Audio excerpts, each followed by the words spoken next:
Pangulo, pananagutan niya na depensahan, proteksyonan ang kapakanan ng lahat ng Pilipino. Yun ang kanyang ginawa. At marami po ang nakinabang doon. Doon mo dapat hatulan ng programa sa bilang ng milyon-milyon na nakinabang sa programa sa ilalim ng War on Drugs ni Pangulong Duterte. Hindi dahil sa merong namatay, talagang may mamamatay sapagkat mga kriminal ang kanyang kinilabanan. Lalaban at lalaban sila sapagkat hindi naman sila gumagawa ng mabuti. Ngayon, papayag ba kayo na hatulan siya? Nandun siya mag-isa ngayon. Nandun siya mag-isa. Hahatulan siya ng hukuman na hindi kinakilala ng ating bansa. Papayag ba kayo? Pero sila payag. Tingnan nyo ngayon. Tingnan nyo yung team na yun. Hindi sila kumikibo. Wala silang paliwanag. Parang walang nangyari para sa kanila.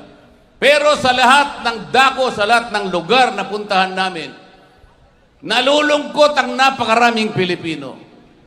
Merong galit sa dibdib sa nangyari sa kapwa Pilipino na naging dating Pangulo ng ating bansa. Bakit po yung ibang mga inisyuan ng warrant of arrest? Mga leader ng ibang bansa, nauna pang inisyuan ng warrant of arrest ng ICC. Bakit hindi na-aresto? Nauna pa yung mga yun kesa kay Pangulong Duterte. Bakit sila po ay hindi inaresto?